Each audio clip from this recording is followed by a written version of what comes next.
Hi friends, welcome back to my channel. ఇవాళ మనం చేసుకునే రెసిపీ ఏంటో తెలుసా?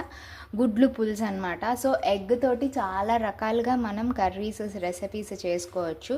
సో ఏంటంటే ఫస్ట్ నేను గుడ్లని మంచిగా ఉడకబెట్టేసుకున్నాను.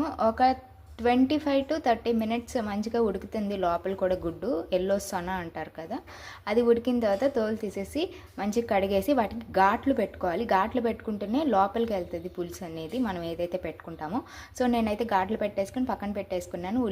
ఒక్క ఉల్లిపాయ తీసుకుంటే సరిపోతుంది. ఒక మీడియం సైజు ఉల్లిపాయ తీసుకుని దాన్ని కోసేసుకుని పచ్చిమిరపకాయలు, టమాటా అంతా మంచిగా రెడీగా పెట్టేసుకుని తర్వాత మనం ఫస్ట్ ఆయిల్ వేసి అందులో మెంతులు వేసాను. పులుసులో జనరల్గా మెంతులు వేస్తే దాని రుచి డిఫరెంట్ ఉంటుంది. సో మెంతులు వేసి ఉల్లిపాయలు, పచ్చిమిరపకాయలు, జీలకర్ర అండ్ కరివేపాకు కూడా మంచి రుచి వస్తుంది అనమాట. సో మనం కొత్తిమీర కూడా వేసేసి మంచిగా వేయించేసుకున్న తర్వాత ఈ గుడ్లు కూడా అదే టైంలో వేసేస్తే మంచిగా ఉడికిపోతుంది. ఇంకా కొంచెం ఒక 20 minutes సిమ్లో పెట్టేసి అట్లాగా పెట్టేస్తే అయిపోతుంది. తర్వాత చింతపండు ఒక 2 నిమ్మకాయల సైజులు తీసుకున్నాను నేను, ఎందుకంటే క్వాంటిటీ బట్టి మీరు చేసుకోవాలి. అండ్ ఆ నిమ్మకాయ సైజు చింతపండు నానబెట్టేసుకున్న తర్వాత మంచిగా పిండేసుకొని ఇందులో పోసేసాను. అవి 20 minutes తర్వాత బాగా నూనెలో మగ్గాక అప్పుడు నేను పులుసు అనేది పోసి అప్పుడు మంచిగా రుచిగా అందులోకి దిగుతుంది అనమాట.